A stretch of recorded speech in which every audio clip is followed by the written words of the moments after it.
की डॉक्टर बाबासाहेब आंबेडकर हे बोधिसत्व कसे, आपण बाबासाहेब आंबेडकरांना बोधिसत्व म्हणतो, हे बाबासाहेब आंबेडकर बोधिसत्व कसे?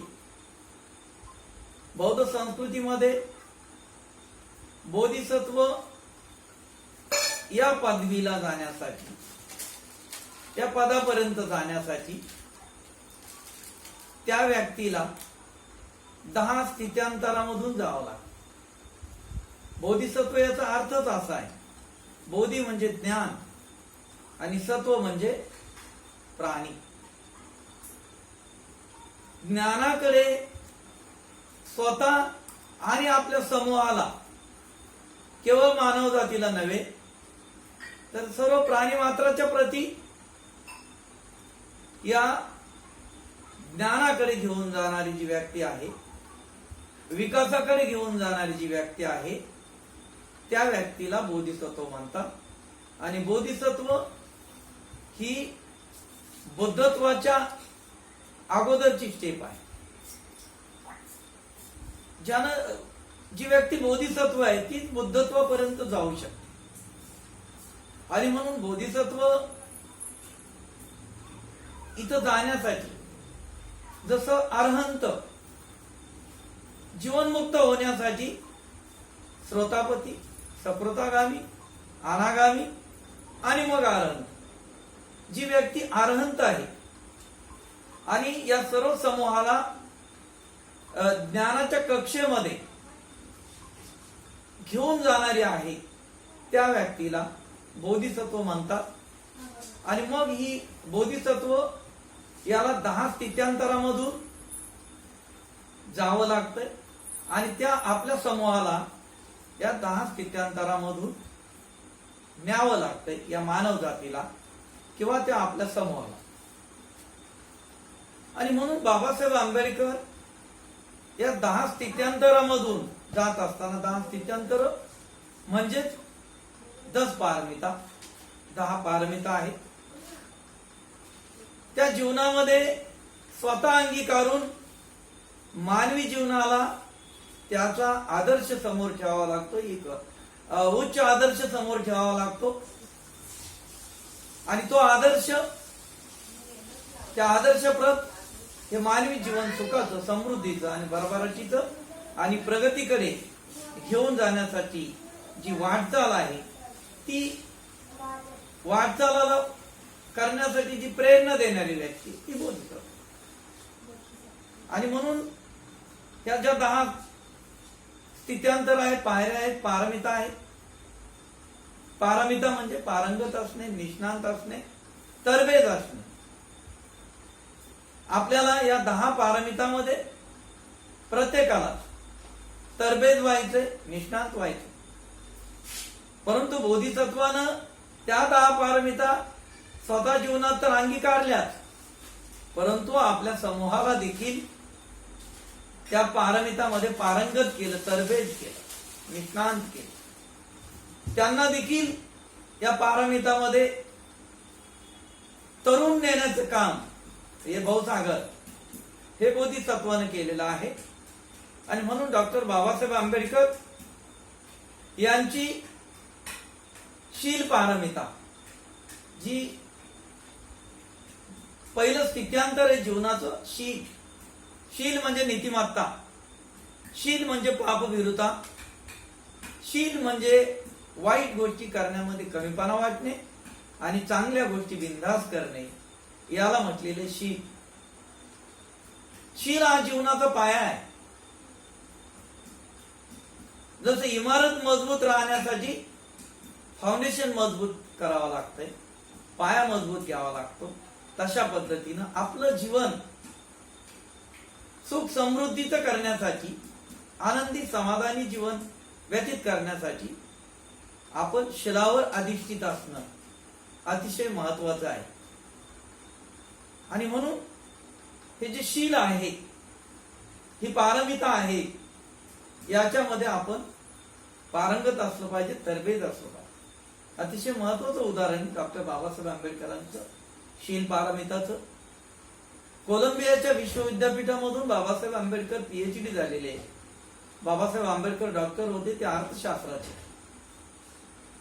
आशिया खंडामधून आतापर्यंत बाबासाहेब आंबेडकर पीएचडी झाल्यापासून अद्यापपर्यंत आशिया खंडामधून आतापर्यंत हे डॉक्टरेट ही जी पदवी आहे अर्थशास्त्राची ही दोनच व्यक्तीला मिळालेली आहे. आणि ती दोन व्यक्ती म्हणजे पहिले डॉक्टर बाबासाहेब आंबेडकर आहेत आणि दुसरे माजी राष्ट्रपती के.आर. नारायणन. हे दोनच व्यक्तीनं ही अर्थशास्त्राची जी पदवी आहे ती संपादन केलेली आहे. म्हणजे इतकं याच्यावरून विचार करा किती कठीण हा अभ्यासक्रम असेल. आणि तो अभ्यासक्रम बाबासाहेब आंबेडकरांनी पूर्ण केला. 8 वर्षाचा अभ्यासक्रम तो 2 वर्षात पूर्ण केला. के.आर. नारायणन यांची देखील तशी स्थिती आहे. अतिशय कमी वेळामध्ये के.आर. नारायणन यांनी देखील तो अभ्यासक्रम पूर्ण केलेला आहे. आणि बाबासाहेबांनी हा अभ्यास पूर्ण केल्यानंतर त्यांना पीएचडीची ही पदवीदान समारंभ ज्या वेळेला द्यायचं ठरलं तर त्याच्या अगोदर त्यांना मार्गदर्शन करणारे जे काही त्यांचे मार्गदर्शक आहेत, प्राध्यापक आहेत, त्यांना तिथल्या रीतिरिवाजाप्रमाणे अमेरिकेच्या तिथं पार्टी द्यावी लागते, सेलिब्रेट करावं लागतंय. आणि म्हणून ती पार्टी मध्याची असते. त्या पार्टीचं आयोजन केलं, त्या ठिकाणी पार्टीचं आयोजन केलं. पार्टीला सुरुवात झाली, मध्याचे ग्लास भरले गेले. बाबासाहेब आंबेडकरांनी एक ग्लास उचलला आणि आपले जे मार्गदर्शक आहे सेलिग्मन, प्राध्यापक सेलिग्मन, त्यांच्या हातात दिला आणि सांगितलं पार्टीला आपण सुरुवात करा. प्राध्यापक सेलिग्मनने विचारलं, mister B R. Ambedkar, where is your glass? तुमचा ग्लास कुठे आहे?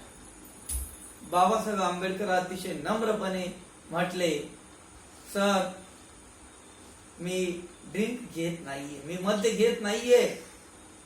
अतिशय नम्रपणे त्यांनी सांगितलं आपण सुरुवात करा, मी मद्य घेत नाहीये. अरे जीवनातला एक अत्यंत महत्वाचा क्षण. आपल्याला थोडा कुठं आनंद झाला तर आपलं दुसरं कोणी व्यक्ती असतं तर त्या ठिकाणी म्हटलं असतं तर एवढे मोठे लोक आहेत, पार्टी देतोय आपण आणि त्या गुरुवाऱ्यांचं कसं काय मन मोडायचं, त्या मार्गदर्शकांना कसं काय नाराज करायचं, पाहुण्यांना कसं नाराज करायचं, वरिष्ठांना कसं नाराज करायचं, अनेक बहाणे असतात. बाबासाहेबांनी नाही, कुठलाही बहाणा बाबासाहेब या शिलाच्या पुढे ही तर नीतिमत्ता आहे, कुठलाही बहाणा नाही म्हणून सांगितलं. त्यांनी ऐकलं, पार्टीला सुरुवात झाली.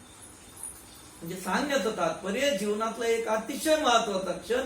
आणि आम्ही मात्र बाबासाहेब आंबेडकरांची जयंतीच्या दिवशी आनंद होतोय म्हणून दारू पिऊन नाचतो. अरे ज्या महामानवानं आयुष्यामध्ये कुठल्याही मद्याला, कुठल्याही मादक पदार्थाचं सेवन केलं नाही त्या महापुरुषाच्या जयंतीमध्ये आपण दारू पिऊन नाचणं ही कितपत योग्य आहे? नाचणं पण चुकीचं आहे आणि दारू पिणं पण चुकीचे, दोन्ही गोष्टी चुकीच्या करतो.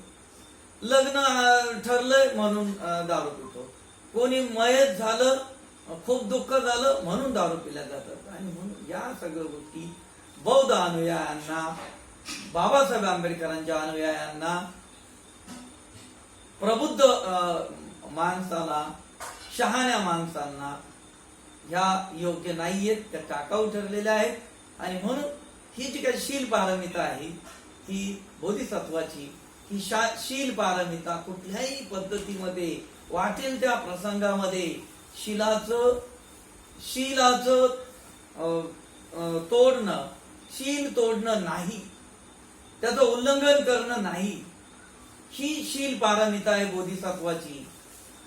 दुसरं एक उदाहरण आपल्याला महत्वाचं सांगता येईल की बोधिसत्वाची शील पारमिता बाबासाहेब आंबेडकर त्याच अमेरिकेच्या विश्वविद्यापीठामध्ये त्या लायब्ररीमध्ये आपल्याला माहितीये शिक्षण घेत असताना सगळ्यात लायब्ररीमध्ये पहिलं जाणारे डॉक्टर बाबासाहेब आंबेडकर होते आणि लायब्ररीतून सगळ्यात शेवटी बाहेर पडणारे डॉक्टर बाबासाहेब आंबेडकर होते. लिखाण, टिपण, अमुक हे सगळं बाबासाहेब आंबेडकरांचं चाललेलं असायचं. 18 तास तो अभ्यास करत होते बाबासाहेब आंबेडकर. आणि म्हणून ज्या वेळेला एक दिवस लायब्ररी मधून बाबासाहेब बाहेर पडलेले, असा पुस्तकाचा गठ्ठा बाबासाहेबांच्या जवळ आहे, अशी पुस्तकं धरलेली आहेत. आणि तितक्यामध्ये एक समोरून एक इंग्लिश, एक अमेरिकन तरुणी येते. ती बाबासाहेब आंबेडकरांवरती प्रेम करत असते. ती तरुणी येते आणि ती मुद्दाम बाबासाहेब आंबेडकरांना धक्का लागल्यासारखं करते, धक्का लावते आणि बाबासाहेबांची सगळी पुस्तकं खाली पडतात. ती पुस्तकं घेण्याच्या बहाण्यानं खाली वागते आणि मग त्यावेळेला म्हणते, आय लव्ह मिस्टर आंबेडकर. ज्या वेळेला बाबासाहेबांनी हे शब्द ऐकले, I love mister Ambedkar, Babasaheb Ambedkar खळून हसले आणि सांगितलं, आतापर्यंत मला माहीतच नव्हतं की या 7 समुद्रापलीकडे मला एक बहीण देखील आहे. बाबासाहेब आंबेडकरांनी बहीण मानलं. छत्रपती शिवाजी महाराजांचा हा आदर्श. शिवाजी महाराजांनी सुभेदाराच्या सुनेला बहीण मान, ही नीतिमत्ता, तोच आदर्श या 2 महापुरुषांचं म्हणून जीवन सारखं आहे. तोच आदर्श बाबासाहेब आंबेडकरांचा शील तोडणं नाही.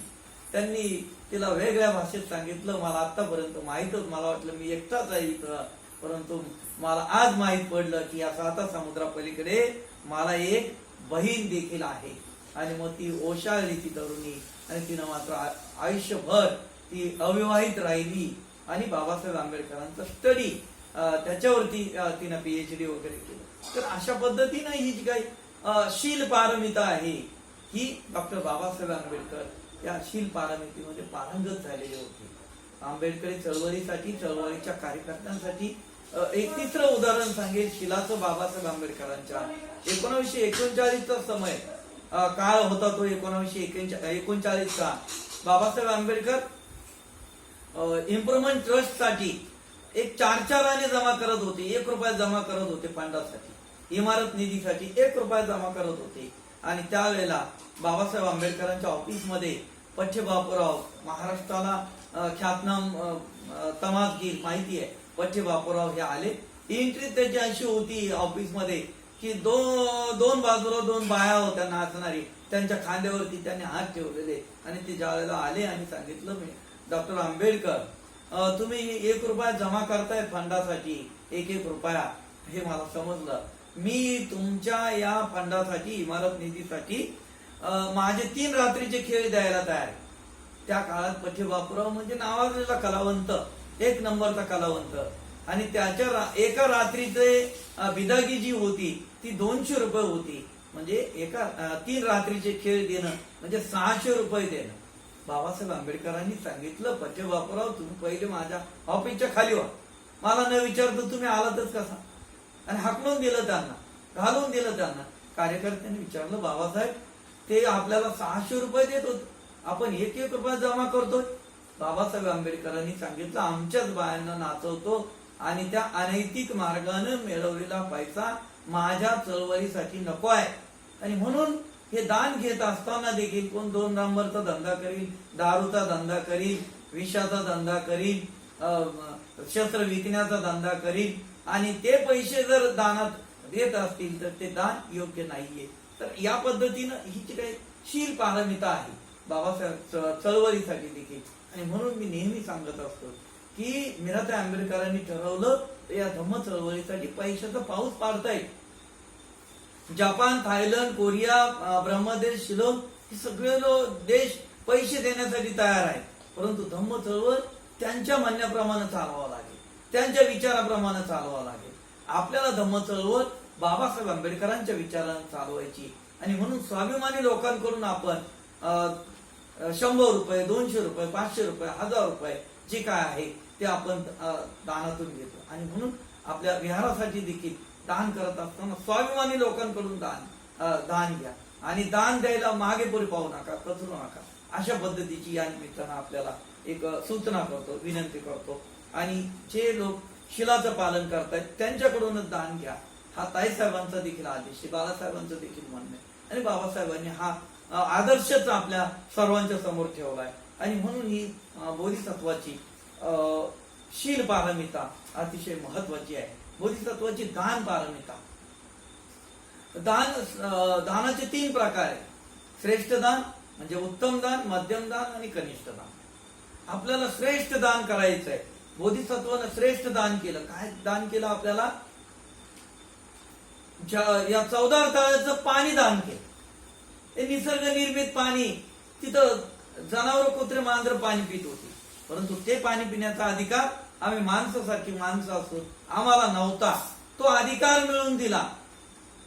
म्हणजे मानवी जीवनाचा, मानवी मूल्याचा मूलभूत अधिकार डॉक्टर बाबासाहेब आंबेडकरांनी या निमित्तानं मिळवून दिला. आणि असं म्हटलेलं आहे की 14 तळ्याचं पाणी, ते फक्त 14 तळ्याचं पाणी अस्पृश्यांसाठी खुलं केलं नाही, तर सगळ्या जगातील मानव जातीला ते 14 तळ्याचं पाणी बाबासाहेब आंबेडकरांनी खुलं केलं. आणि म्हणून वाटेल त्या प्रसंगामध्ये, वाटेल त्या हालतीमध्ये, आणि केवळ एवढं जर करून बाबासाहेब आंबेडकर थांबले नाही, तर आम्हाला स्वाभिमानाचं जीवन जगायला शिकव, आम्हाला व्यक्ती स्वातंत्र्य दिलं.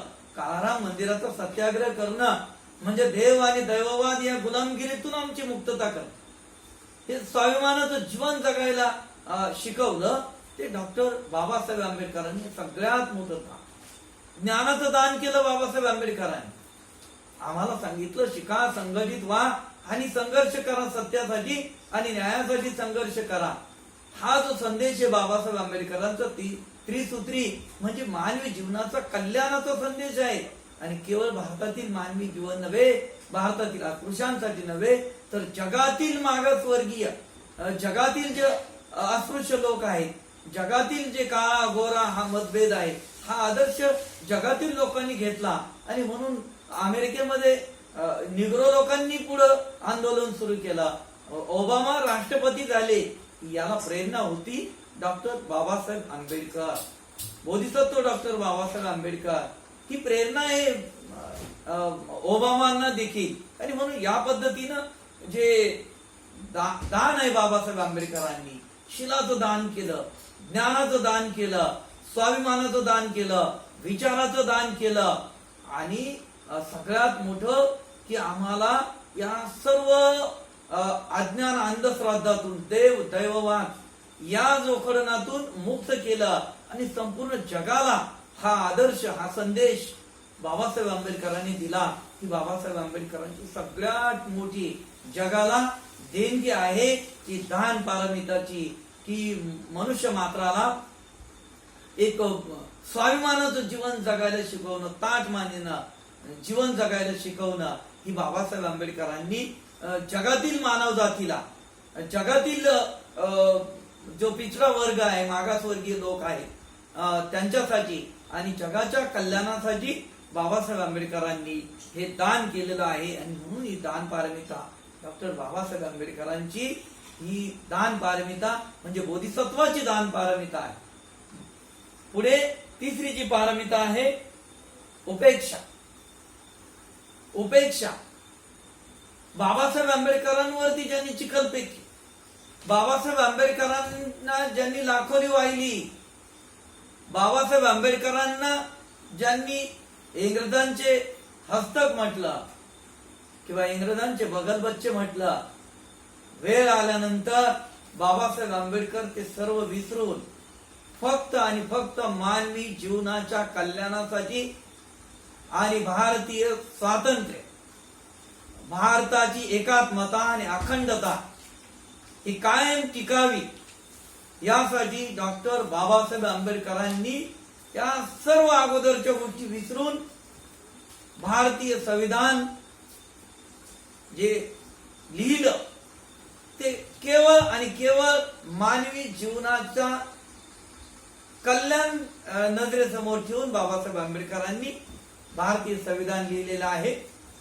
ज्या ओबीसींनी बाबासाहेबांना विरोध केला ते ओबीसीचं कलम 340 पहिलं लिहिलंय आणि मग 341 कलमावरती SC ST ला टाकलेलं आहे. SC जे शेड्यूल कास्ट लोक आहेत 341 कलम आहे. 340 कलम हे ओबीसी साठी लिहिलं. ज्या ब्राह्मणी व्यवस्थेनं छळलं, पिडलं, त्या ब्राह्मणी व्यवस्थेच्या महिलांना म्हणजे हिंदू कोड बिल हे बाबासाहेब आंबेडकरांनी मानलं की त्या सर्व महिलांना प्रॉपर्टी मध्ये हिस्सा असला पाहिजे. पतीच्या निधनानंतर किंवा वडिलांच्या प्रॉपर्टीमध्ये वारसा हक्काचा कायदा केला, हे बाबासाहेब आंबेडकरांची उपेक्षा पारमिता होती. समाजाच्या प्रती, देशाच्या प्रती आणि या ज्या प्रवृत्तीनं छळलं, नाडलं, पिडलं त्या प्रवृत्तीच्या प्रती बाबासाहेब आंबेडकरांनी उपेक्षा भावना ठेवली आणि मानवी कल्याणाचा एक संदेश बाबासाहेब आंबेडकरांनी जगाला दिला. ही बाबासाहेब आंबेडकरांची उपेक्षा पारमिता आहे. चौथी जी पारमिता आहे नैष्कर्म्य. नैष्कर्म्य म्हणजे निष्काम भावनेनं केलेलं काय, कुठलीही अपेक्षा न ठेव, पदाची, प्रतिष्ठेची कुठलीही अपेक्षा न ठेव. बाबासाहेब अनेक ज्वलंत उदाहरण आहे. बाबासाहेब आंबेडकरांनी जो बौद्ध धम्म घेतला, एक निष्काम भावनेनं बौद्ध धम्म घेतला. अनेक पद, प्रतिष्ठा, लालच ही दाखवले गेली. हैदराबादच्या निजामाने 5 कोटी देऊ केले होते. त्या काळात जर बाबासाहेबांनी 35-36 साली 5 कोटी जर घेतले असते तर आज भारत विकत घेण्याची ताकद आंबेडकरी घराण्यामध्ये असते. हे टाटा, बिर्ला, अंबानी हे बाबासाहेबांच्या पुढे काहीच नसते आंबेडकर घराण्याच्या पुढे. परंतु बाबासाहेब आंबेडकरांना या सर्व गोष्टी भाळणाऱ्या नव्हत्या. त्यांना बौद्ध धम्म घ्यायचा होता मानवी कल्याणासाठी आणि म्हणून त्यांनी बौद्ध धम्म घेतला, स्वीकारला. केवळ भारताच्या हितासाठी नव्हे, अस्पृश्यांच्या हितासाठी नव्हे, तर जगातील मानवी जीवनाच्या सुखासाठी. कारण जगाला नितांत गरज आहे बुद्धाची. युद्धाच्या उंबरठ्यावर जग, अणुबॉम्बच्या उंबरठ्यावर जग, तर जगाला गरज आहे तथागत भगवान बुद्धाच्या शांतता, संयम या विचारांची, मैत्री, करुणा या विचाराची गरज आहे. आणि म्हणून बाबासाहेब आंबेडकरांनी ही जी नैष्कर्म्य पारमिता आहे ती पारमिता बाबासाहेबांनी पार केली. बंद कर.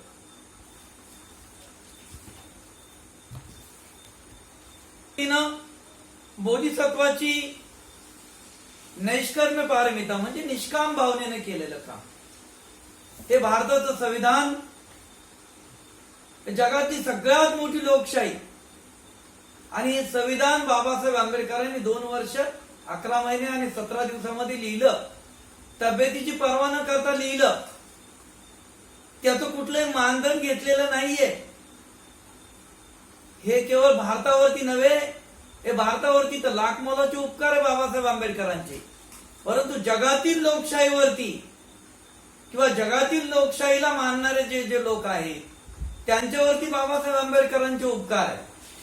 395 कलम असलेले संविधान इतक्या कमी काळामध्ये लिहिणं आणि कुठल्याही पद्धतीचं मानधन न घेता, ही बाबासाहेब आंबेडकरांची बोधिसत्वाची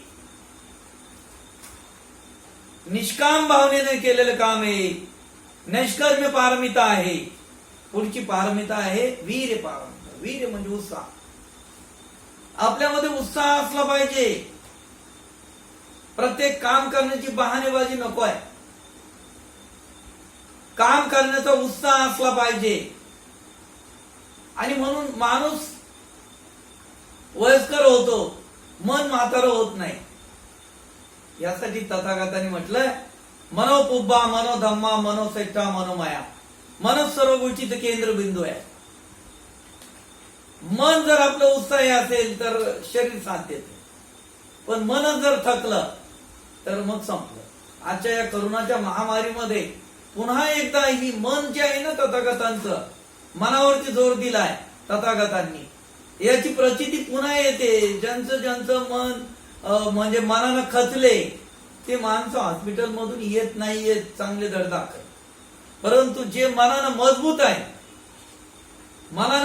आहेत, धम्म थोडासा कळलाय, मनानं मजबूत आहेत, अशी माणसं मात्र या करोनाच्या महामारीवरती देखील मात करून हॉस्पिटल मधून परत आलेली आहे आणि त्यांचं स्वागत देखील झालेलं आहे आणि स्वागत करतोय.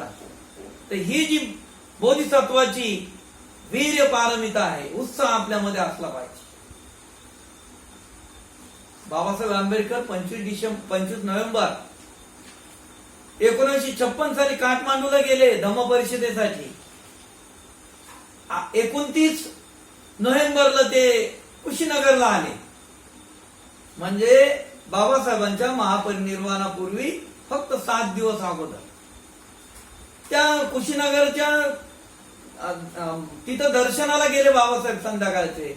परंतु त्यांना पायऱ्या चढता आल्या नाही. निराश नाही झाले, हताश नाही झाले. रात्रभर झोप नाही आली त्यांना. पुन्हा सकाळी उठले. ज्या ठिकाणी तथागतांचं महापरिनिर्वाण झालंय त्या जागेवरती मला वंदन करायचंय, मला पंचांग प्रणाम करायचंय, मला त्रिशरण पंचशील ग्रहण करायचंय. पहाटे पुन्हा उठले आणि त्या ठिकाणी गेले. तिथं थोडासा प्रयत्न केला. बाबासाहेब आतमध्ये गेले. जिथं आपण महापरिनिर्वाण अवस्थेतील जी मूर्ती आहे तिथं वंदन केलं, दर्शन केलं, त्रिशरण पंचशील घेतलं. मग कुठं समाधान वाटलं. ही बोधिसत्वाची वीर्य पारमिता, हा उत्साह असला पाहिजे आपल्या जीवनामध्ये. तर कुठली गोष्ट अशक्य नाहीये. 6वी पारमिता आहे शांती. शांती म्हणजे संयम. शांती म्हणजे संयम, सहनशीलता. आम्हाला सहनशीलता ठेवायची आहे.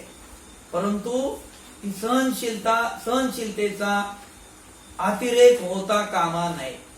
कारण बाबासाहेब आंबेडकरांच्या माध्यमातून आपण बौद्ध धर्माचा स्वीकार केलेला आहे. बौद्ध धर्मामध्ये टोकाची शांतता, सहनशीलता नाहीये. एका गालामध्ये मारलं तर दुसरा गाल पुढे करणाऱ्यापैकी बौद्ध धर्माचा अनुयायी नाहीये. आणि बाबासाहेब आंबेडकरांचा अनुयायी तर नाहीच नाही. बाबासाहेब आंबेडकरांच्या अनुयायी मी नेहमी सांगतो की आमच्या एका डोळ्यामध्ये तथागत भगवान बुद्धाची शांती आहे, तर दुसऱ्या डोळ्यामध्ये बोधिसत्व डॉक्टर बाबासाहेब आंबेडकरांची क्रांती आहे. आम्हाला दोन्ही समतोल घेऊन चालायचं आहे. आणि म्हणून शांती, संयम, सहनशीलता याचा वेगळा अर्थ कुणी काढू नये. 25 डिसेंबर 1927 साली बाबासाहेब आंबेडकरांनी चौदार तळ्याला पुन्हा सत्याग्रह करायचे ठरवलं. 20 मार्चला त्या लोकांनी अस्पृश्यांनी पाणी बाटलं म्हणून ते पाणी शुद्ध केलं गोमूत्रानं. कोर्टामध्ये केस चालू होती. पुन्हा तिथं परिषद घेतली. सरकारचा विरोध होता. सरकारनं सांगितलं चौदार तळ्याच्या आसपास 144 कलम लागू केलेले आहे, तुम्हाला फिरकता येणार. अस्पृश्यांचा विरोध होता. मात्र आपल्या समाजाचा एक ठाम निर्धार होता की चौदार तळ्यावरती जायचं. त्या ठिकाणी वाटेल ते झालं तरी चौदार तळ्यावरती जायचं. या 3 गोष्टीच्या पेचामध्ये बाबासाहेब असतानाही बाबासाहेबांनी त्याच्यातून मध्यम मार्ग काढला की त्या ठिकाणी चौदार तळ्याला एक फेरी मारणार आम्ही. बाबासाहेब आंबेडकरांनी जे काही आंदोलन केले, जे सत्याग्रह केले, जे काही आंदोलन केले ते घटनेच्या चौकटीमध्ये राहून, कायद्याच्या चौकटीमध्ये राहून, कायदा हातात घेतलेला नाही. आणि बाबासाहेब आंबेडकरांनी घटना समितीच्या शेवटच्या भाषणामध्ये देखील सांगितलं की ज्याही संघटनांना आंदोलन करायचं आहे ते सनदशीर मार्गाने करा. कायदा हातात घेऊन आपल्याला अराजक माजेल अशा पद्धतीचं कुठले आंदोलन करायचं नाही. आज बाबासाहेब आंबेडकर तोच आदर्श घेऊन चालले. एवढे आंदोलन झालेत बाबासाहेब आंबेडकरांचे. कधीही बाबासाहेब आंबेडकरांनी कायदा हातात घेतलेला नाही. कायद्याच्या चौकटीमध्ये राहूनच त्यांनी जे काय आंदोलन करायचंय ते केलं. आणि म्हणून बाबासाहेब आंबेडकरांनी त्या ठिकाणी चौदार तळ्याला एक चक्कर मारली सर्व सत्याग्रही. आणि ही मानसिकता ज्यांची झालेली आहे, स्पृश्य अस्पृश्यता, जातीयता, विषमता, ही ज्या ग्रंथामुळे होते त्या ग्रंथालाच आम्ही जाळून टाकतोय. आणि म्हणून 25 डिसेंबर 1927 साली मनुस्मृती या ग्रंथाची होळी केली. ही बाबासाहेब आंबेडकरांची शांती पारमिता होती, सहनशीलता होती, चळवळीच्या बद्दल, आंदोलनाच्या बद्दल संयम होता. खूप संयम त्या ठिकाणी त्यांनी दाखवला. आणि असे अनेक उदाहरण आहेत, अनेक उदाहरण आहेत बाबासाहेब आंबेडकरांच्या जीवनातले, बोधिसत्वाच्या जीवनातले, की त्यांनी त्या ठिकाणी शांतता ठेवली. 1939 साली दुसरं महायुद्धाला सुरुवात झाली. काँग्रेसनं आणि गांधीजीनं विरोध केलेला होता. की दुसऱ्या महायुद्धामध्ये भरती व्हायचं नाही आणि इंग्रजांना सहकार्य करायचं नाही. बाबासाहेबांनी इंग्रजांना सहकार्य करण्याचं आव्हान केलं. का तर इंग्रज हे लोकशाहीवादी राष्ट्र आहे, जर ते विजयी झाले तर लगेच आपल्याला स्वातंत्र्य मिळेल हे बाबासाहेब आंबेडकरांना माहित होतं आणि म्हणून बाबासाहेब आंबेडकरांनी इंग्रजांना सहकार्य करायचं ठरवलं. काँग्रेसनं आणि गांधीजीनं आणि सर्व या देशातल्या पटीच्या वर्तमानपत्रांनी बाबासाहेबांना इंग्रजांचे बगलबच्चे म्हटलं, इंग्रजांचे हस्तक म्हटलं. लाखोली वाहिली शिव्याची त्याला न डगमगता बाबासाहेब आंबेडकर आपल्या निर्णयावरती ठाम राहिले. त्याला प्रत्युत्तर न देता आपल्या निर्णयावरती ठाम राहिले आणि बाबासाहेब आंबेडकरांची ही शांती पारमिता, संयम त्या ठिकाणी दिसून येतो. 1945 साली दुसरं महायुद्ध संपलं आणि 46 ला इंग्रजांच्या पार्लमेंटमध्ये, इंग्लंडच्या पार्लमेंटमध्ये भारतीय स्वातंत्र्याचा ठराव घेण्यात आला. ही बाबासाहेब आंबेडकरांच्या विचाराचा विजय. जे नवयुगकार जे प्र.के. आत्रे, प्रल्हाद केशव आत्रे अनेक अंगानं ते व्यक्तिमत्व संपूर्ण महाराष्ट्राला परिचित आहे. एकेकांचे कट्टर विरोधक नवयुग मधून बाबासाहेबांच्या विरोधात म्हणजे शिव्याची लाखोली वाहणारे जे प्र.के. आत्रे, प्रल्हाद केशव आत्रे, बाबासाहेबांच्या महापरिनिर्वाणाचा अंक आजही त्यांचा तो नवयुगचा अंक वाचल्यानंतर आजही डोळ्यातून अश्रू येतात. ही जी किमया आहे, बाबासाहेब आंबेडकर सहजासहजी हार जाणाऱ्यापैकी नव्हते. मग प्रल्हाद केशव आत्रे देखील बाबासाहेबांच्या बाजूने नंतर आले सत्य समजल्यानंतर, आणि म्हणून ही बाबासाहेब आंबेडकरांची सत्य पारमिता आहे. अनेक बाबीमध्ये ते सिद्ध झालेलं आहे.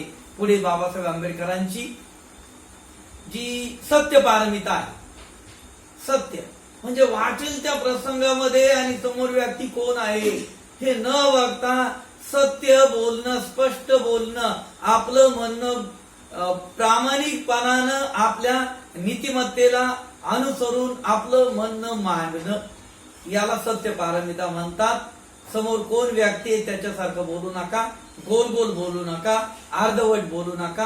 आणि म्हणून एक ज्वलंत उदाहरण बाबासाहेब आंबेडकरांच्या या सत्य पारमितेचं 1931 साली गोलमेज परिषदेला बाबासाहेब गेले, इंग्लंडमध्ये गेले, इंग्लंडच्या राजधानीमध्ये गेले लंडनमध्ये, आणि त्या ठिकाणी पंचम जॉर्जच्या समोर एक मोजक्या प्रतिनिधींना त्यांनी निमंत्रण केलं.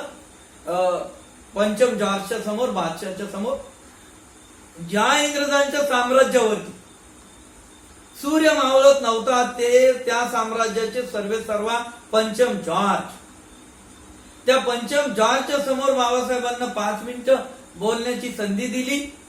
बाबासाहेब आंबेडकरांनी पंचम जॉर्जला इंग्रजांच्या राजधानीमध्ये लंडनमध्ये आणि त्यांना समजेल त्या भाषेमध्ये इंग्लिश मध्ये ठणकावून सांगितलं पंचम जॉर्जला की इंग्रज भारतामध्ये येण्यापूर्वी जी अस्पृश्यांची दयनीय अवस्था होती, जी कामगारांची दयनीय अवस्था होती, जी शेतमजुरांची दयनीय अवस्था होती, ती शेतकऱ्यांची दयनीय अवस्था होती, त्या अवस्थेमध्ये इंग्रज आल्यानंतर कुठलाही फरक पडलेला नाही. उलट ती अवस्था खालावलेली. इथला शेतमजूर देशोधडीला गेलेला आहे, इथला कामगार, इथला मजूर देशोधडीला गेलेला आहे, आणि अस्पृश्यांची अतिशय दयनीय अशी अवस्था झालेली आहे. आणि म्हणून मी या सभेमध्ये पंचम जॉर्ज आणि इंग्रजांना ठणकावून सांगतोय की इंग्रजांना भारतावरती राज्य करण्याचा कुठलाही नैतिक अधिकार नाही. तो नैतिक अधिकार इंग्रजांनी गमावून बसलेले आहे.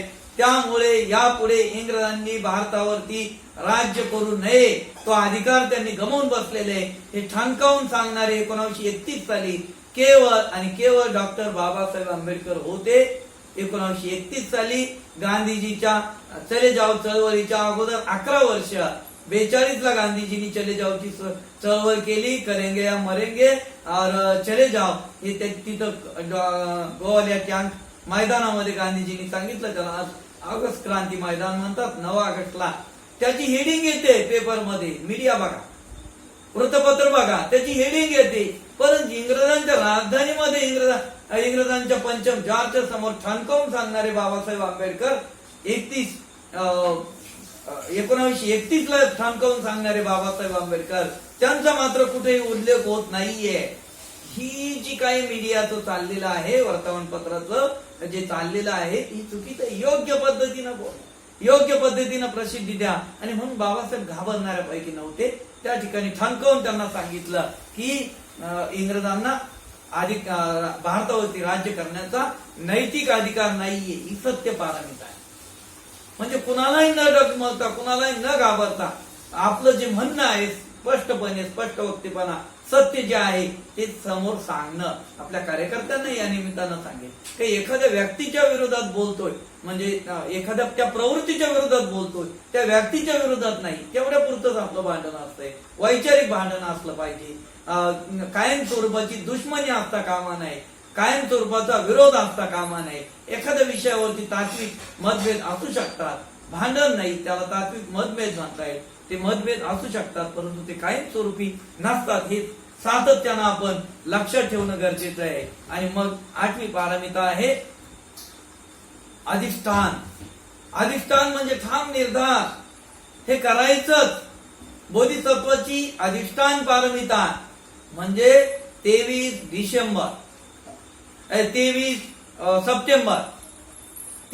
सप्टेंबर 1917 साली बडोद्यामध्ये त्या सयाजीराव गायकवाड उद्यानामध्ये त्यांनी घेतलेला संकल्प आत्ताच गेला 23 सप्टेंबर.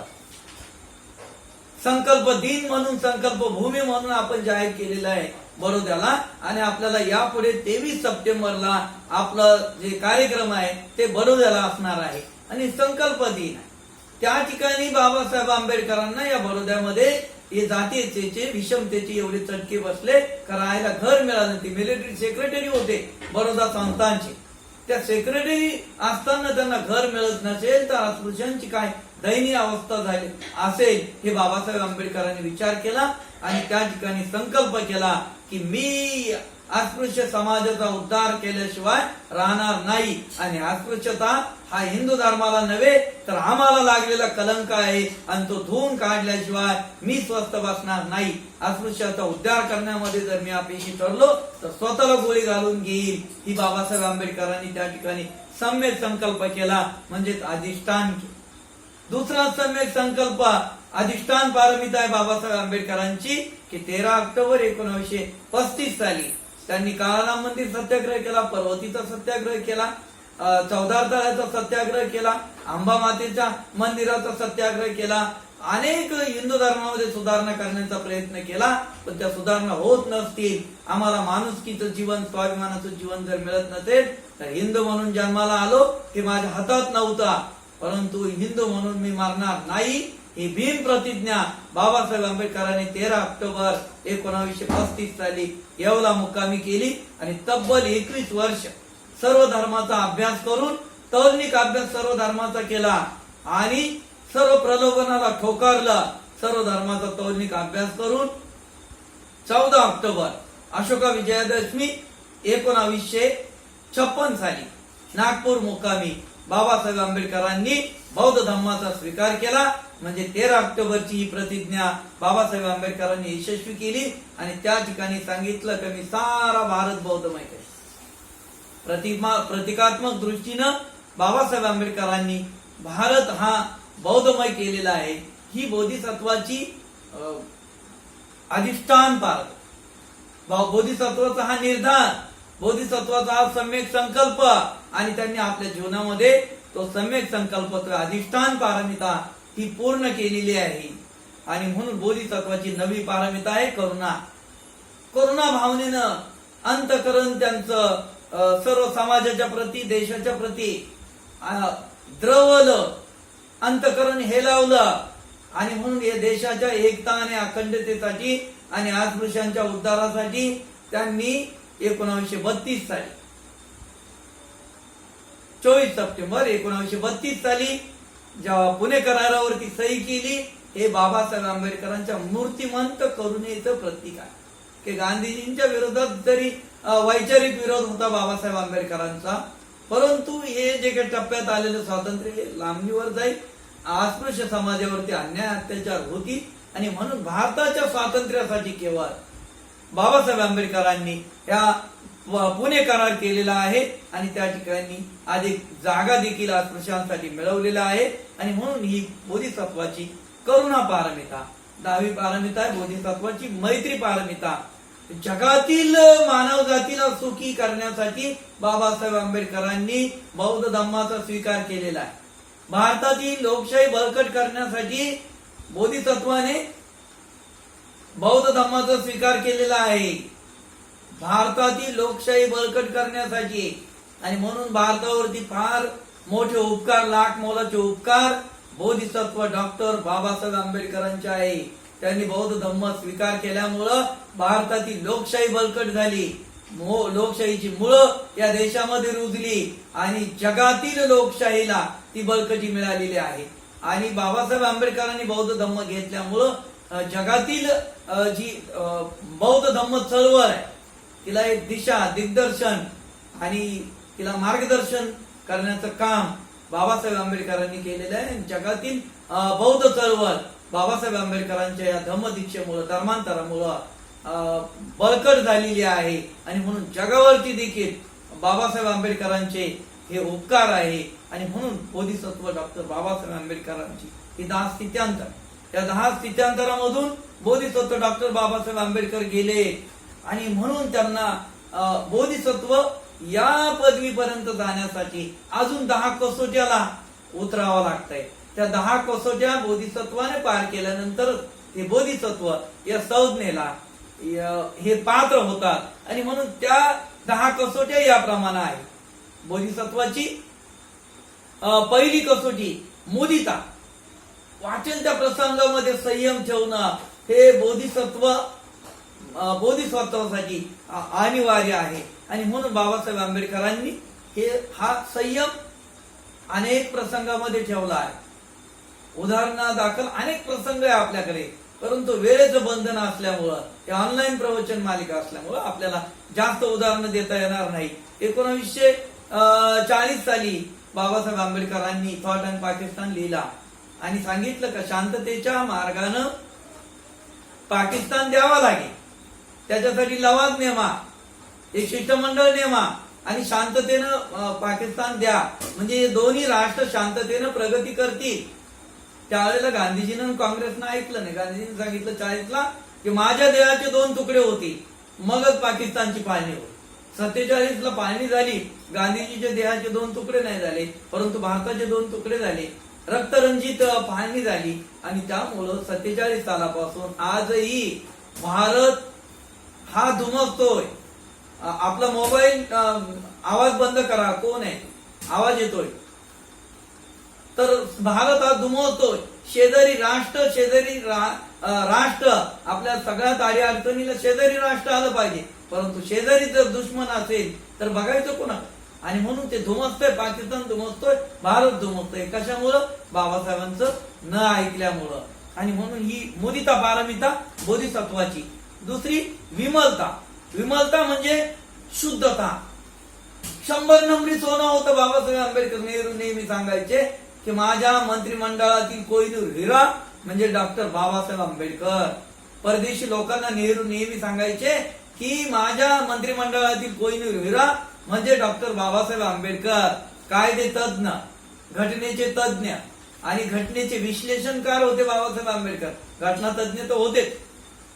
आणि म्हणून बाबासाहेब आंबेडकरांची विमलता, बोधिसत्वाची विमलता म्हणजे शुद्धता. मग शीलाच्या बाबतीत असे, चारित्र्याच्या बाबतीत असे बाबासाहेब स्वतःच सांगतात की लोक मला घाबरतात, विरोधक मला घाबरतात, माझ्या केवळ विद्वतेमुळे नव्हे तर माझ्या चारित्र्यामुळे, माझ्या चारित्र्याला घाबरतात लोक. आणि म्हणून आपलं चारित्र्य, आपली शुद्धता हे 100 नंबरी सोन्यासारखं असलं पाहिजे. त्यानंतर तिसरी कसोटी आहे बोधिसत्वाची प्रभाकारी. प्रभाकारी म्हणजे तेजपुंज शरीर, तेजपुंज दृष्टी, तेजपुंज शरीर. नुसतं पाहिलं तरी माणूस हादरला पाहिजे. ही जी काही तेजस्विता आहे ती बाबासाहेब आंबेडकरांमध्ये होती. आजही बाबासाहेब आंबेडकरांचे नातू बाबासाहेब आंबेडकरांकडे जरी बघितलं तर ते आपल्या लक्षात येत आहे की बाबासाहेब आंबेडकर चांगल्याची त्यांच्याशी बोलण्याची हिंमत होत नाही. ताईसाहेबांकडे बघितलं तर तो तेजपुंज चेहरा, नजरेसमोर आपण फक्त बघितलं तरी एक 4-4 तास ताईसाहेब एका जागेवरून हलत नाही, अधिष्ठान पारमित आहे. ते पुंज त्या ताईंकडे बघितल्यानंतर लक्षात येत आहे. आणि मग बाबासाहेब आंबेडकर कसे असतील, तर ही जी काही प्रभाकारी कसोटी आहे, तेजस्विता आहे, ती बाबासाहेब ज्ञानाची तेजस्विता, शिलाची तेजस्विता, नीतिमत्तेची तेजस्विता ही निखरून चेहऱ्यावरती येत होती. आणि ती प्रभाकारी कसोटी याला बोधिसत्व डॉक्टर बाबासाहेब आंबेडकर उतरलेले होते. चौथी अर्चिस्मती. अर्चिस्मती म्हणजे अग्निप्रमाणे तेजस्वी, अग्नीतून तावून सुलाखून निघालेलं व्यक्तिमत्व, तेज पुंज शरीर, तेज पुंज चेहरा. तर या पद्धतीचं बाबासाहेब आंबेडकरांची जी व्यक्तिमत्व होतं, ज्ञानानं ते इतके तेजस्वी झालेले होते.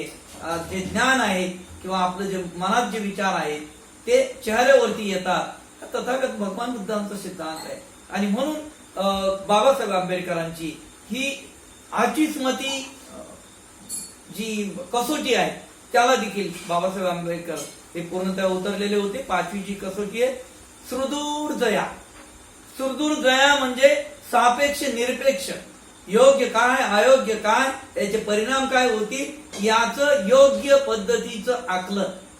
आणि म्हणून चळवळी बाबासाहेब आंबेडकरांनी ज्या केल्या त्या हे सर्व आकलन डोळ्यासमोर ठेवून कधी कुठली चळवळ करायची, कधी कुठली चळवळ बंद करायची हे नजरेसमोर ठेवून सापेक्ष निरपेक्ष याचं परिपूर्ण स्वरूपाचं ज्ञान या कसोटीला देखील बोधिसत्व डॉक्टर बाबासाहेब आंबेडकर हे परिपूर्ण उतरलेले होते. आणि 6वी कसोटी आहे अभिमुखी. अभिमुखी मध्ये उत्क्रांती, उत्क्रांती आणि क्रांतीचं ज्ञान, परिपूर्ण ज्ञान. उत्क्रांती हे जग अनित्य आहे, हा तथागत भगवान बुद्धाचं सिद्धांत, याचं परिपूर्ण ज्ञान डॉक्टर बाबासाहेब आंबेडकरांना होतं. आणि म्हणून या समाजाच्या उत्क्रांतीसाठी त्यांनी प्रयत्नाची पराकाष्ठा केली. हा बदलू शकतो समाज, हा मूळ असलेला समाज, अज्ञानी असलेला समाज. आणि म्हणून तर मी 2006 साली लिहिलंय की 50 वर्षाच्या या धम्मक्रांतीमध्ये सगळ्यात शेवटी असलेला हा अस्पृश्य समाज आज बुद्धिप्रामाण्यवादाच्या दृष्टीनं आज आम्ही पहिल्या क्रमांकावरती आहोत. ज्यांच्याकडे पिढ्यानपिढ्याची मक्तेदारी होती, या प्रबोधनाची पिढ्यानपिढ्यांची मक्तेदारी होती, तेही आज आत्मा, स्वर्ग, नरक याच्यामध्ये या चक्रव्यूहामध्ये सापडलेले आहेत. मात्र आमचा अज्ञानी माणूस या चक्रव्यूहाला भेदून अज्ञान, अंधश्रद्धा, भ्रामक संकल्पना, देव दैववाद याला नाकारतोय आमचा सामान्य माणूस. आणि बुद्धिप्रामाण्यवादाचा स्वीकार करतोय. ही साधी गोष्ट नाहीये. आणि येणाऱ्या 100 वर्षामध्ये म्हणजे ज्यावेळेला धम्मदीक्षेला 100 वर्ष पूर्ण होतील त्यावेळेला जगामध्ये ज्ञानाच्या क्षेत्रामध्ये म्हणजे शिक्षणाच्या क्षेत्रामध्ये सगळ्यात पहिला क्रमांक असेल बौद्ध समाजाचा. प्रबोधनाच्या क्षेत्रामध्ये सगळ्यात पहिला क्रमांक असेल बौद्ध समाजाचा. हे 2006 साली धम्मदीक्षेचा सुवर्ण महोत्सव या पुस्तकामध्ये लिहून ठेवलेलं. याचं कारण आहे की ही जी बाबासाहेब आंबेडकरांची जी अभिमुखी जी वाटचाल आहे ती वाटचाल आपण जर नजरेसमोर ठेवली तर बाबासाहेब आंबेडकरांनी सांगितलं की हा समाज परिपूर्ण पद्धतीने बदलू शकतो, क्रांती हा समाजच करू शकतोय, हे बाबासाहेब आंबेडकरांनी सांगितलं. त्या आधारावरती आपले कार्यकर्ते बोलतायत, आमच्यासारखे कार्यकर्ते त्या आधारावरती बोलतायत. 7वी कसोटी आहे दूरडम्मा. दूरडम्मा म्हणजे परोपकार बुद्धी, सर्व प्राणी मात्राच्या बद्दल, सर्व मानवजातीच्या बद्दल, सर्व जगाच्या बद्दल कल्याणकारी दृष्टी. धम्मदीक्षा घेत असताना नागपूरमध्ये बाबासाहेब आंबेडकरांना विचारलं पत्रकारांनी की तुम्ही नागपूरच का निवडलं, इथं RSSचं कार्यालय आहे म्हणून का. बाबासाहेब आंबेडकरांनी सांगितलं नाक खाजून कुणाला अवसान दाखवणं, अवलक्षण दाखवणं आमच्या बुद्धिमत्तेला पटत नाही. नागपूर यासाठी निवडलं की नागपूर म्हणजे नागांची भूमी, इथं नागराजे राज्य करत होते आणि नाग लोक म्हणजे बौद्ध लोक होते. नागार्जुनांच्या पदस्पर्शानं पावन झालेली भूमी म्हणून नागपूर, आणि यासाठी आम्ही नागपूर निवडलेला आहे. आणि म्हणून बाबासाहेब आंबेडकरांची ही जी दूरडम्मा म्हणजे परोपकार जी दृष्टी होती, बुद्धी होती, ती दृष्टी होती, त्या दृष्टिकोनातूनच बाबासाहेब आंबेडकरांनी हिंदू कोड बिल मांडलंय. आकाश नाही ठेवला ब्राह्मण स्त्रियांच्या बद्दल, बहुजन स्त्रियांच्या बद्दल, या सर्व मानवजाती, सर्व स्त्रियांसाठी हे हिंदू कोड बिल बाबासाहेब आंबेडकरांनी मांडलं आणि सर्व समाजासाठी, या देशाच्या एकता आणि अखंडतेसाठी बाबासाहेब आंबेडकरांनी प्रयत्न केले. म्हणून या घटना समितीच्या शेवटच्या वाचनामध्ये बाबासाहेब म्हणतात, मी प्रथम भारतीय आहे आणि अंतिमता देखील भारतीय आहे, आणि जोपर्यंत या देशातला प्रत्येक माणूस असं म्हणत नाही का मी प्रथम भारतीय आहे आणि अंतिमता भारतीय आहे, तोपर्यंत या देशातील एकता आणि अखंडतेला कायमस्वरूपी धोका राहणार आहे. आणि म्हणून आम्ही सांगतो की या देशाची एकता आणि अखंडता टिकवणं हे तुमची आमची सर्वांची जबाबदारी आहे. आणि ती एकता आणि अखंडता आजपर्यंत जी टिकली ती भारतीय संविधानामुळे या देशाला एक संघ ठेवण्याचं काम केलेलं आहे. ही बाबासाहेब आंबेडकरांची दूरदृष्टी आहे. आणि म्हणून पुढची जी पारमिता आहे, 8वी पारमिता आहे अचल. अचल म्हणजे आढळ. आपण जे ठरवलेलं आहे अचल, जे जे चांगले आहे ते करण्याची ताकद, हिंमत वाटेल त्या प्रसंगामध्ये आणि वाटेल ते अडथळे आले तरीही ते करण्याची दुर्दम्य इच्छाशक्ती, याला अचल म्हटलेलं आहे. आपण आपल्या टार्गेट, उद्दिष्ट याच्यापासून विचलित होता कामा नये. आणि विचलित करण्यासाठी लोक, समाज, विरोधक प्रयत्नाची पराकाष्ठा करतील, आपले मनातले शत्रू देखील प्रयत्नाची पराकाष्ठा करतील.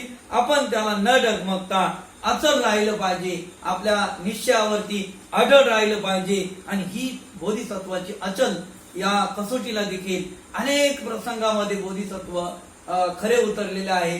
मागाशीच मी 1900 इंग्रजांना सहकार्य करण्याचा प्रसंग असेल किंवा थॉट अँड पाकिस्तानचा प्रश्न असेल किंवा अनेक प्रसंगामध्ये बाबासाहेब आंबेडकर हे एकटे पडलेले असतानाही देखील ते डगमगले नाहीत, हातबल झाले नाहीत.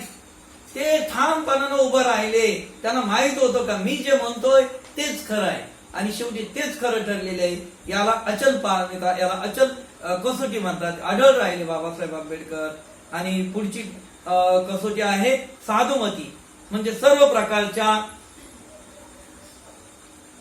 प्रकारच्या शस्त्रांनिशी, म्हणजे बुद्धिचातुर्य, संघटन कौशल्य, या सर्व शस्त्राचा वापर करून ज्याला युद्ध जिंकणं, युद्ध म्हणजे ही परिवर्तनाची लढाई जिंकणं, त्याला ती व्यक्ती, तो महापुरुष कालातीत होतो. कालाच्या पुढचं पाहण्याची दृष्टी त्याच्यामध्ये निर्माण होते आणि ती पुढचं पाहण्याची, 1000 वर्ष पुढचं पाहण्याची दृष्टीच बाबासाहेब आंबेडकरांकडे होती. आणि म्हणून एका शायरानं म्हटलंय, यकीनन मेरे भीम न होते तो ये आजादी न होती, अगर तुम उनको मान लेते तो ये बर्बादी न होती.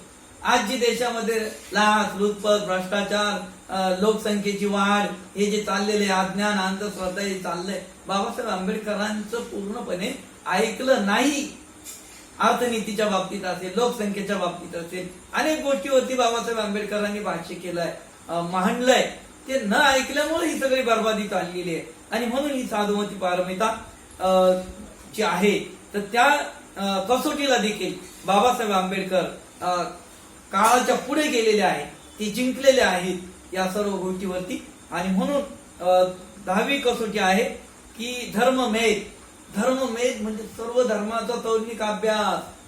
ख्रिश्चन पादरी, आपल्याला माहिती आहे बाबासाहेबांना बौद्ध धर्म, ख्रिश्चन धर्म घ्या हे सांगण्यासाठी आला. बाबासाहेब आंबेडकरांनी विचारलं, तुम्ही कुठल्या बायबलच्या आधारे बोलताय? ते म्हटले, एकच बायबल आहे, मला माहित असतं. बाबासाहेब आंबेडकरांनी 18 प्रकारचे बायबल आपल्या सहकार्यांना आणायला सांगितले आणि ते आपल्या लायब्ररीमधून 18 प्रकारचे बायबल आणले. जो धम्म प्रचाराला आलेला व्यक्ती, पादरी, त्याला एकच बायबल माहित होतं. मात्र बाबासाहेब आंबेडकरांना 18 प्रकारचे बायबल माहित होते. म्हणून तौलनिक अभ्यास आपल्या संघटनेच्या पदाधिकाऱ्यांना आम्ही सांगतो, तौलनिक अभ्यास करा, तुलनात्मक अभ्यास करा. म्हणजे योग्य काय, अयोग्य काय, त्याची तुलना कशी करायची हे आपल्याला कळेल. आणि या दृष्टीने या 10 कसोट्यावरती बाबासाहेब आंबेडकर हे उतरलेले आहेत. आणि म्हणून त्यांना बोधिसत्व म्हणतात. आणि त्यांना बोधिसत्व म्हणतात केवळ एखाद्या व्यक्तीनं म्हटलेलं नाही, कोणी एखाद्या व्यक्तीनं म्हटलेलं नाही, तर त्यांना बोधिसत्व कोणी म्हटलंय? मग 25 मे 25 मे 1950 साली शिलोनमध्ये कोलंबो या ठिकाणी जागतिक धम्म परिषद घेण्यात आली. त्या शिलोनचे अतिशय विचारवंत आदरणीय प्राध्यापक PG मालशेखर यांनी एक वर्ल्ड बुद्धिस्ट फिलॉसॉफी नावाचं एक संघटन या संपूर्ण जगातील बौद्धांना एकत्र करण्यासाठी आणि एकसूत्रता आणण्यासाठी त्यांनी ते संघटन निर्माण केलं. त्याचे अध्यक्ष ते स्वतः होते आणि त्याचे उपाध्यक्ष भदंत आनंद कौशल्य त्याचे उपाध्यक्ष होते. त्या संघटनेचे वर्ल्ड बुद्धिस्ट फिलॉसॉफी या संघटनेचे उपाध्यक्ष होते भदंत आनंद कौशल्य. बाबासाहेब आंबेडकरांना या परिषदेसाठी निमंत्रित करण्यात आलं आणि या परिषदेचं विशेष आकर्षण म्हणजे जपानचे अतिशय विद्वान आणि धम्माचे गाढे अभ्यासक प्राध्यापक DT सुझुकी हे त्या परिषदेला उपस्थित होते. बाबासाहेब हे जे प्राध्यापक PG मलनशेखर आहेत यांनी अनेक शब्दकोश लिहिलेले आहेत आणि त्या शब्दकोश म्हणजे जवळजवळ 300 पानाचा एक शब्दकोश पाली भाषेतला शब्दकोश आहे. आणि तो शब्दकोश असा आहे की तथागत भगवान बुद्धांच्या समकालीन राजे कोण होते, प्रधान कोण होते, अमात्य कोण होते, महाउपासिका कोण होत्या, त्या काळातले सगळे जे काही वर्णन आहे ते या शब्दकोशामध्ये आहे. आणि असे विद्वान ग्रस्त या परिषदेचे अध्यक्ष होते. त्या काळामध्ये भारताचे राजदूत शिलोनमध्ये VV गिरी होते. पुढे ते भारताचे राष्ट्रपती झाले. आणि अशा या परिषदेमध्ये विषय होता की संपूर्ण जगामध्ये हे बौद्ध संघटन, बौद्ध संस्कृती, बौद्ध धम्म एकसूत्रता करण्यासाठी आणि आपापल्या देशामध्ये याचा प्रचार आणि प्रसार करण्यासाठी आपल्याकडे काय योजना आहे या विषयावरती डॉक्टर बाबासाहेब आंबेडकर 25 मे 1950 रोजी या कोलंबोच्या या परिषदेमध्ये बाबासाहेब आंबेडकरांनी ज्यावेळेला ही योजना सादर केली की भारतातील बुद्धिझमची अवस्था काय आहे, भारतातील बौद्ध धम्माची अवस्था काय आणि त्या ठिकाणी काय करणं गरजेचं आहे, हे बाबासाहेब आंबेडकरांचं जवळजवळ 1 तास हे मार्गदर्शन ही योजना ज्यावेळेला बाबासाहेब आंबेडकरांनी आणि बौद्ध धम्माचा एवढा गाढा अभ्यासक विद्वान आणि भारतीय घटनेचे शिल्पकार हे बाबासाहेब आंबेडकरांनी ज्यावेळेला हे सगळं मांडलं परिषदेमध्ये म्हणजे पिन ड्रॉप सायलन्स अशा पद्धतीनं शांतता होती आणि आश्चर्यचकित हे सगळं सभागृह आणि ती परिषद झाली. परिषदेच्या शेवटी मलनशेखर जे अध्यक्ष आहे ते उभे राहिले आणि ते इतके भारावून गेले की त्यांनी सांगितलं की मी डॉक्टर बाबासाहेब आंबेडकर यांच्याकडे बोधिसत्व या नजरेतून पाहतोय. केवळ भारतामध्ये नव्हे तर जगाला ते ही बौद्ध धम्माला एक ऊर्जा, ताकद आणि बळ देण्याचं काम त्यांनी केलेलं आहे आणि म्हणून मी त्यांना बोधिसत्व म्हणून संबोधित करतोय. अशा पद्धतीनं हे एवढे विद्वान ग्रस्तांच्या उपस्थितीमध्ये भदंत आनंद कौशल्य, DT सुजुकी जपानचे इतके विद्वान गाढे अभ्यासक बौद्ध धम्माचे त्यांच्या उपस्थितीमध्ये या कोलंबोच्या 1950 सालच्या धम्म परिषदेमध्ये वर्ल्ड फिलॉसॉफी ऑफ बुद्धिझम या धम्म परिषदेमध्ये जागतिक तिथं 27 देशाचे प्रतिनिधी, 27 बौद्ध देशाचे प्रतिनिधी उपस्थित होते. त्यांच्या समवेत त्यांच्या उपस्थितीमध्ये मलनशेखर यांनी बाबासाहेब आंबेडकरांना बोधिसत्व म्हणून घोषित केलं आणि प्रचंड टाळ्याच्या कडकडाटामध्ये संपूर्ण सभागृहानं त्याचं स्वागत केलं. ही पहिली वेळ बाबासाहेबांच्या उपस्थितीमध्ये बाबासाहेब आंबेडकरांना बोधिसत्व म्हणून ती उपाधी देण्यात आली. आणि नंतर 20 नोव्हेंबर 1956 साली बाबासाहेब आंबेडकरांनी बौद्ध धम्माची दीक्षा घेतलेली होती ऑक्टोबरमध्ये. आणि 20 नोव्हेंबर 1956 साली बाबासाहेब आंबेडकर ज्या वेळेला काठमांडूला धम्म परिषदेसाठी गेले, त्या काठमांडू म्हणजे नेपाळच्या राजानं त्या धम्म परिषदेची संपूर्ण व्यवस्था केलेली होती आणि त्या ठिकाणी त्या धम्म परिषदेचे अध्यक्ष भदंत चंद्रमणी महाथेरो हे त्या धम्म परिषदेचे अध्यक्ष होते. तर भदंत आनंद कौशल्य हे त्या धम्म परिषदेचे उपाध्यक्ष होते. आणि त्या ठिकाणी कार्ल मार्क्सला भगवान बुद्ध उत्तर देऊ शकतात का, या विषयावरती बाबासाहेब आंबेडकरांचं व्याख्यान झालं. त्या ठिकाणी देखील अनेक देशाचे प्रतिनिधी उपस्थित होते. त्या ठिकाणी बाबासाहेब आंबेडकरांचं व्याख्यान झालं. त्या काळामध्ये म्हणजे 1956चा हा काळ म्हणजे जवळजवळ 75% जग हे कम्युनिझमचं फॉलो ऑन करत होतं. कम्युनिझमचे अनुयायी होते 75% जगातील राष्ट्र. आणि अशा परिस्थितीमध्ये